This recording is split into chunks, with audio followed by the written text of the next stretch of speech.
मैं अगले वक्ता के तौर पर राकेश बिहारी जी को आमंत्रित कर रहा हूं। वो हमारे समय के बहुत ही प्रतिष्ठित कथाकार हैं, कथा आलोचक हैं और एक परियोजना पर उन्होंने काम किया था जिस पर एक संग्रह आया था, खिला हो जो बिजली का फूल। मुझे लग रहा है कि वो एक बहुत अपनी तरह का एक नया काम था कहानी के उसमें। मैं राकेश जी को आमंत्रित कर रहा हूँ।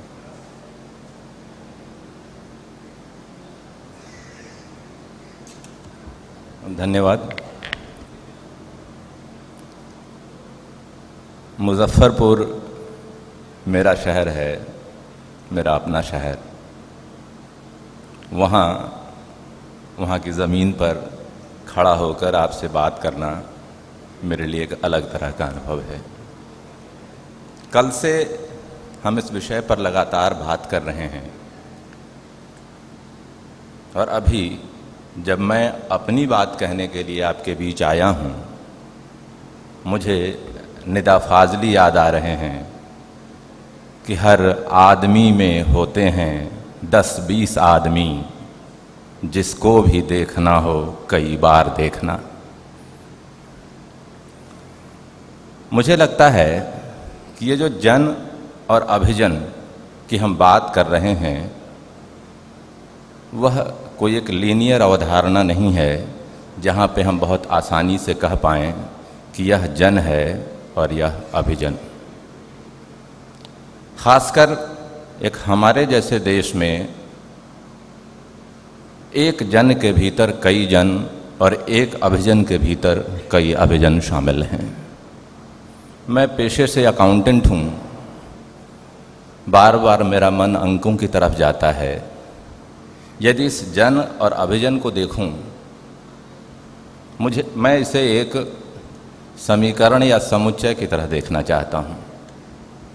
कल जब बात हो रही थी, लगातार हम यह कह तो रहे थे कि लोक का अर्थ फोक नहीं है, लेकिन घूम फिर कर हम फोक तक ही आते रहे। लोकगीत की बात हुई, लोक साहित्य की बात हुई, लोक नृत्य की बात हुई और तब मेरे मन में लगातार लोकतंत्र शब्द भी आ रहा था। और तब मैं खुद अपने आप से पूछ रहा था कि लोकगीत, लोक कथा, लोक साहित्य पर बोलते हुए या सुनते हुए लोक का जो अर्थ हम ग्रहण कर रहे हैं, क्या लोकतंत्र बोलते हुए भी वही अर्थ हमारे भीतर पैदा होता है? आज उसका जवाब मिला, लोक यानी जन। यदि लोक जन है और अभिजन कोई दूसरी चीज़ है उसके सामने खड़ी, तो फिर इस अभिजन में लगा हुआ जन क्या है? यानी अभिजन भी तो जन है। तो फिर जब हम जन को सीधे जन कहते हैं, तो क्या हम सर्वजन की बात तो नहीं करने लगते? और यदि सर्वजन की बात करते हैं तो फिर अभिजन भी उसमें शामिल हो जाता है। तो मुझे लगता है कि यदि जन एक समुच्चय है, यूनिवर्सल समुच्चय, यदि यह एक यूनिवर्सल सेट है, तो अभिजन उसका सबसेट। और तब हमारे इस लोक का अर्थ जो हमारे बैनर पे पीछे लिखा गया है, वह सिर्फ जन कैसे हो सकता है? उसे आम जन, और आपको आपत्ति न हो तो बहुजन क्यों न कहें। यानी बहुजन जोड़ अभिजन बराबर जन। अभिजन यानी विशिष्ट जन, और जन जो यहाँ लिखा है यानी आम जन या बहुजन।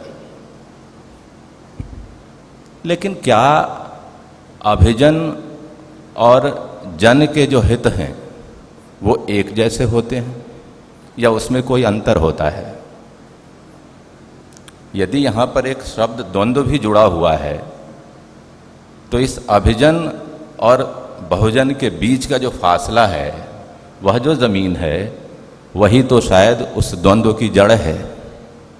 और यह द्वंद्व दरअसल हितों की टकराहट से उपजा हुआ द्वंद्व है। यह कॉन्फ्लिक्ट्स ऑफ इंटरेस्ट है। और जब मैं इस कॉन्फ्लिक्ट ऑफ इंटरेस्ट की बात कर रहा हूँ, मुझे एक कहानी याद आ रही है। मैं अपनी बात कहानियों के हवाले से ही कहने वाला हूँ। विशुद्ध रूप से कहानियों के हवाले से बात नहीं हुई है, और कहानी ही मेरा क्षेत्र है, जो थोड़ी बहुत गतिमति है कहानी में, इसलिए मैं कहानी के हवाले से बात कर रहा हूँ। मुझे कहानीकार का नाम याद नहीं है, लेकिन करीब 15-17 साल पहले हंस में एक कहानी छपी थी, राजकवि। उस राजकवि का एक हिस्सा, दरअसल कहिए उस कहानी का जो मुख्य संदर्भ है वह मुझे लगातार याद आ रहा है कल से। एक राज्य है, वहाँ का एक राजा है, वह अपने लिए एक राजकवि का चुनाव करना चाहता है। इस राजकवि का चुनाव करने के लिए एक प्रतियोगिता रखी गई है कविता की, और जो कविता लिखने का जो विषय है वह भूख या गरीबी जैसी कोई चीज़ है, जिसे हम जन कह रहे हैं, मैं आमजन कह रहा हूँ, बहुजन कह रहा हूँ, उसका जुड़ा हुआ मामला। जाहिर है सिर्फ उसी विषय पे कविताएं लिखनी हैं। 2 कवि आए हैं, दोनों ने कविताएं लिखी है भूख और गरीबी पर। दोनों बहुत अच्छी कविता है। राजा ने एक को राजकवि नियुक्त किया है और दूसरे को अपना बंदी बना लिया है। भूख और गरीबी के खिलाफ ही लिखी गई 2 कविताएं, और राजा का दोनों के प्रति 2 बर्ताव, एक राजकवि और एक बंदी। आखिर क्यों? इस प्रश्न का कोई तो उत्तर होगा। उस प्रश्न का उत्तर उसी कहानी के आखिरी दृश्य में आता है कि राजा यह इच्छा प्रकट करता है कि वह दूसरे कवि से, जिसे बंदी बनाया गया है, मिलना चाहता है, और वह उससे मिलने खुद कारावास में पहुंचता है। उस बातचीत के दौरान राजा ने जो कहा, उस कवि ने एक प्रश्न किया है कि आपने मुझे राजकवि नहीं बनाया, हो सकता है मेरी कविता कम अच्छी हो, आपको नहीं पसंद आई हो, लेकिन मुझे कैद क्यों कर लिया? राजा कहता है कि तुम्हारी कविता ज़्यादा अच्छी कविता थी, तो फिर मुझे बंदी क्यों बनाया? देखो, तुमने भूख नहीं देखी, तुमने गरीबी नहीं देखी, बावजूद उसके तुमने जो ये भूख और गरीबी पे कविता लिखी है, मुझे लगता है कि यह तो विद्रोह का कारण बन सकती है। और यदि तुमने सचमुच भूख और गरीबी देखी होती, तब जो लिखते पता नहीं उससे क्या होता। तो मेरा जो काम है, मैं तुम जैसे कवियों के साथ 2 ही बर्ताव कर सकता हूँ, या तो तुम्हें अपना राजकवि बना लूँ या तुम्हें अपना बंदी बना लूँ। यह जो राजा का कहना है और उन दोनों कवियों के साथ बर्ताव है, यही तो कॉन्फ्लिक्ट ऑफ इंटरेस्ट है ना। दोनों कविताएं भूख के खिलाफ है, लेकिन भूख की एक कविता राजा के हित के आड़े नहीं आती है, दूसरी कविता उसके हित के आड़े आ रही है। तो मामला सिर्फ अर्थ का भी शायद नहीं है। अभी अरुण कमल जी जब बोल रहे थे, सचमुच एक बहुत ही खूबसूरत और मंत्रमुग्ध कर देने वाला वक्तव्य था, लेकिन मैंने यह भी महसूस किया कि कितनी आसानी से जाति का प्रश्न वहाँ ख़त्म कर दिया गया। कहानी की बात कर रहा हूँ, आप सत्यनारायण की कथा याद कीजिए। सबने कभी न कभी सत्यनारायण की कथा सुनी होगी या उसके बारे में सुना होगा। क्या है कि भगवान की कथा कहनी है, कुछ प्रसाद चढ़ाने हैं श्रद्धा विश्वास के साथ, जिसने ऐसा कर लिया उसके पास खुशी है, संपत्ति है, जिसने ऐसा नहीं किया उसका सब कुछ लुट जाएगा। इस पूरी कथा में जो 5 अध्याय की कथा है, पहली कथा तो एक ब्राह्मण ही कहवाता है, लेकिन बाद की जो कथाएं हैं जिसमें एक लकड़हारा आता है, एक लीलावती कलावती आती है, ये लोग भी कथा कहने की प्रतिज्ञा करते हैं लेकिन भूल जाते हैं और उनका सब कुछ लुट जाता है। आखिर क्या कारण है कि एक कथा में जो 5 कथा कहने वाले लोग आए, कथा कहने सुनने की प्रतिज्ञा लेने वाले आए, उसमें भूलने वाला सिर्फ स्त्री थी या एक दलित था? जो ब्राह्मण था वह नहीं भूला, उसकी संपत्ति नहीं गई। तो यह जो मुझे लगता है इस दोनों अभिजन यानी विशिष्ट जन और बहुजन के बीच का जो फासला है, दरअसल वह विशेषाधिकार का मामला है। कि जैसे ही हम इस बहुजन के हक पर जब कोई दूसरा हिस्सा, जिसे अभिजन कह रहे हैं, वह अपना हक जमाना शुरू करे तो फिर ये द्वंद्व की स्थिति पैदा होती है। लेकिन क्या अभिजन सिर्फ शोषक ही है? आज यह भी बात आई शायद अरुण कमल जी की बात में ही, कि जिस जन साहित्य की बात हम कर रहे हैं, दरअसल यह जनता के साथ खड़ा होने वाला साहित्य है। जन होना और जनता के साथ होना, यह दोनों भी तो दो बातें हैं ना। मतलब यह कि हम लेखक अभिजन हुए, हम विशिष्ट हैं, और मुझे लगता है कि हाँ, मेरी जो परिभाषा अभिजन की है, विशिष्ट छवि रखने वाला, एक विशिष्ट हैसियत रखने वाला हर समुदाय अभिजन हो सकता है, लेकिन हर अभिजन शोषक नहीं होता। अभिजन भी दो तरह के हैं। एक वह अभिजन जो पहला कवि है, जो सत्ता के साथ खड़ा है, उसके हित के बीच में नहीं आता, और दूसरा वह कवि है जिसे सत्ता को खतरा है, यानी वह जनता के साथ है। मित्रों, जब मैं इस बहुजन की बात कर रहा हूँ, उस बहुजन में कौन शामिल हैं, वह जैसे ही आप चश्मा बदलेंगे, बहुजन और अभिजन की परिभाषा बदल जाएगी। यदि आपने अपनी आँख पे एक स्त्री का चश्मा लगाया है, आप यदि भीतर से स्त्री हो गए हैं, तो आपके सामने का अभिजन पितृसत्ता है, और जाहिर है उसके बहाने आपके आसपास के पुरुष भी हो सकते हैं उसमें शामिल। वही चश्मा यदि आपने धन संपत्ति का लगाया है, अर्थ सत्ता का लगाया है, तो वहाँ पर जो पूंजीपति है वह आपके सामने होगा। यदि आपने शासक और शोषित का चश्मा लगाया है, तो शासक वर्ग आपके सामने होगा। तो यह जो बहुजन या अभिजन की जो अवधारणा है, मुझे लगता है कि सिर्फ एक शब्द कहने भर से नहीं होगा। एक जन में बहुत सारे जन, एक अभिजन में बहुत सारे अभिजन, और एक बहुजन में बहुत सारे बहुजन हैं। अब कफन कहानी को याद कीजिए। कफन कहानी निश्चित तौर पर जन के साथ की कहानी है ना। जिस जन को मैं बहुजन कह रहा हूँ, सर्वजन नहीं। और सचमुच वैसी ही कहानी लगती है। लेकिन जब दशकों बाद मैं पंकज मित्र की कहानी कफन रिमिक्स पढ़ता हूँ, तब यह एहसास होता है कि जो कफन बहुजन के साथ खड़ा था, बहुजन की संवेदनाओं के साथ खड़ा था, वह कहीं न कहीं अभिजन प्रदत्त कुछ उपादानों से मुक्त नहीं था। वह उपादान वहाँ क्या है? कफन। कफन की अनिवार्यता से मुक्त नहीं करती आपको प्रेमचंद की कफन। लेकिन जब आप पंकज मित्र की कफन पढ़ते हैं, कफन रिमिक्स, उसका आखिरी दृश्य है कि यहाँ जो घीसू माधव है, जी राम और एम राम के नाम से हैं, और यहाँ बुधिया जो थी वहाँ यहाँ बुधवंती है, बुधवंती गुजर गई है, और उसकी लाश को ये लोग किसी कारण से कुछ पैसा हासिल होना है, दफना दे रहे हैं। जब दफनाते हैं उस समय इन बाप बेटों के बीच का जो संवाद है, बेटा कहता है कि बुधवंती को स्वर्ग नहीं मिलेगा, उसको कफन तो हुआ नहीं। तब उसका पिता कहता है, वो जो गफुरवा मरा था उसको तो कोई कफन नहीं दिया था, वो तो बड़ा इकबाली था, क्या उसको स्वर्ग नहीं मिला होगा? यानी यह कहानी इस बहुजन के साथ खड़ा होने के है, उसके साथ साथ जो उस अभिजन प्रदत्त जो कफन का एक उपादान आपके समक्ष था, उससे भी आपको मुक्त करती है।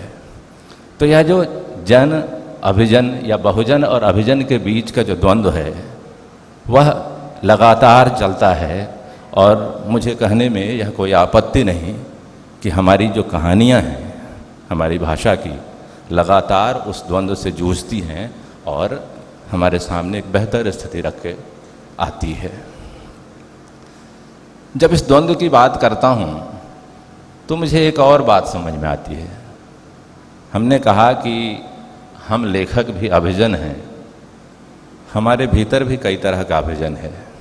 जो एक हमारी यह जो अभिजन बतौर लेखक जन के पक्ष यानी बहुजन या आम जन के साथ खड़ा रहने वाला जो अभिजन है ऊपर से एक लेखक के रूप में, उसकी अपनी जो सामाजिक स्थिति है, उसका जो अपना सामाजिक परिचय है वह भी उसके साथ चलता है। साहित्य लिखना हो या कला की किसी भी विधा में रचना हो, काम करना हो या कहानी लिखना हो, अपने भीतर के उस अभिजन से भी लड़ना है। कई बार हम उस अभिजन से लड़कर जीत जाते हैं, कई बार नहीं भी। मैं एक बार फिर दो कहानियों का जिक्र करना चाहता हूँ। एक राजेंद्र यादव की कहानी हासिल और दूसरी उदय प्रकाश की कहानी मोहनदास। राजेंद्र यादव की कहानी में जो बहुजन है वह स्त्री है और वहाँ जो बहुजन है वह दलित। लेखक पुरुष है जो स्त्री की बात करने वाला है और वहाँ सामाजिक हैसियत से लेखक एक सवर्ण है जो दलित की कथा कह रहा है। एक लेखक जहाँ अपने जेंडर से मुक्त होकर इस बात का खतरा उठाकर भी कि उसे एक ठरकी और लंपट बूढ़ा माना जाएगा, उसकी कहानी को उसी की कहानी मानी जाएगी, वह इस तरह से डीजेंडर हो जाता है कि एक पुरुष का चरित्र, पुरुष के साथ साथ एक पितृसत्ता का चरित्र भी वहाँ पे स्थापित होता है।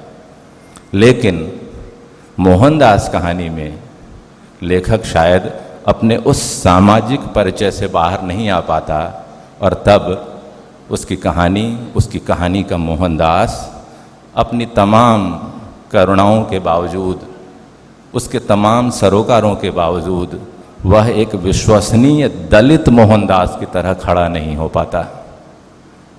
और हमारे भीतर का अभिजन आलोचक जब उस कहानी का पाठ करता है और फिर उसकी उस कमियों की तरफ देखता है कि आखिर मोहनदास 30 वर्ष की उम्र में ही यह क्यों मान लेता है कि सरकारी नौकरी की उसकी उम्र की सीमा जाती रही, जबकि एक दलित की उम्र सीमा तो 35 से 38 वर्ष के आसपास जानी चाहिए थी।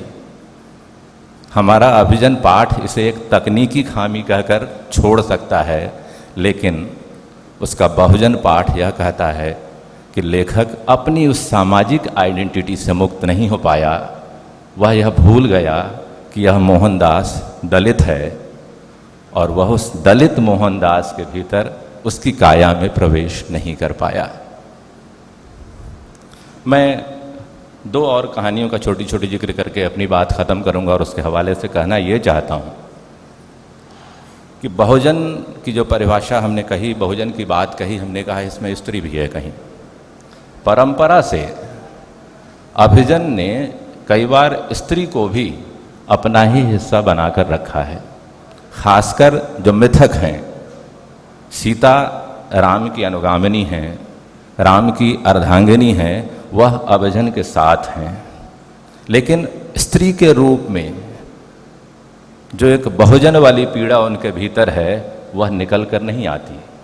लेकिन आज जब हमारे सामने हमारे समय की कोई कहानीकार, एक स्त्री कहानीकार निर्वसन जैसी कहानी लेकर आती है, या रश्मि शर्मा की कहानी है निर्वसन, वहाँ पर कैसे वो जो अभिजन सीता मिथकों की थी वह एक स्त्री सीता के रूप में आपके सामने है और तब उसकी पीड़ा आपके समक्ष आती है कि इस राम ने तो कभी मुझ पर विश्वास ही नहीं किया, कभी भरोसा ही नहीं किया।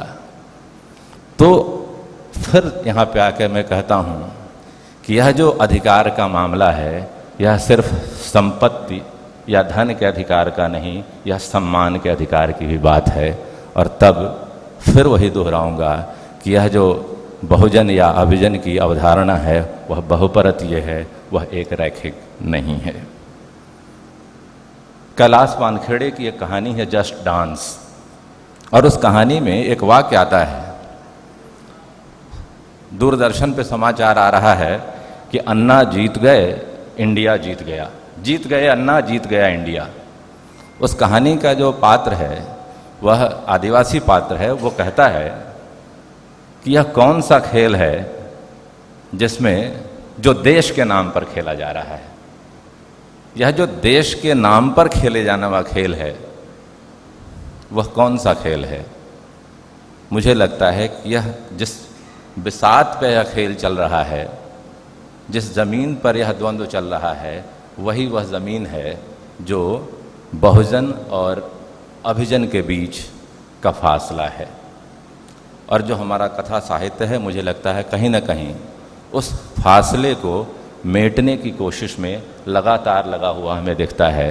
और अंततः संघर्ष ही वही है ना, जहाँ बहुजन वह अभिजन होना चाहता है, अगर ना भी कहूँ तो यह तो ज़रूर चाहता है कि उसके जिस अधिकार पर अभिजन ने विशेषाधिकार कर रखा है उससे मुक्त करे और उसे भी मनुष्य माने, सिर्फ मनुष्य। मुझे लगता है बहुत समय मैंने ले लिया, अभी और भी लोगों को बोलना है। आपने बहुत धैर्य के साथ मेरी बात सुनी है। आप सबका एक बार बहुत से धन्यवाद।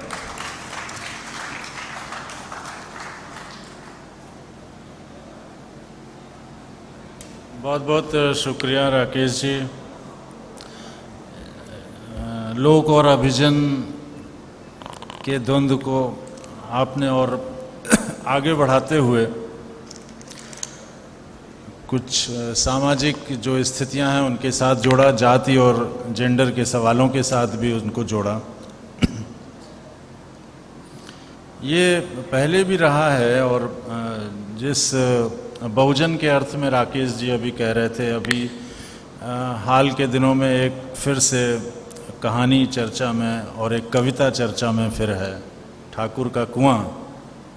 उसके विस्तार में जाने का समय नहीं है, लेकिन मैं जूठन जो आत्मकथा है ओम प्रकाश वाल्मीकि का, उसका वो हिस्सा मुझे ध्यान आ रहा है कि वो जहाँ वो लिखते हैं कि जो मनुष्य का श्रम है जब उसका मूल्य नहीं मिलता, उस आत्मकथा के उस हिस्से में उनके समुदाय के युवकों को बांध करके पुलिस प्रताड़ित करती है बुरी तरीके से, और उनका वो जो किशोरावस्था का मन है उससे प्रभावित होता है बुरी तरह। वहाँ पर उन्होंने लिखा है, साहित्य पढ़ने की दिलचस्पी उनकी थी और वो जान रहे थे समय के साहित्य को, तो उन्होंने लिखा कि ये जो पंत की आहा ग्राम जीवन रमणीय जो पंक्तियां हैं, इस घटना के बाद वो कह रहे हैं कि ये कितनी दिखावटी, कितनी बेनामी लगती हैं।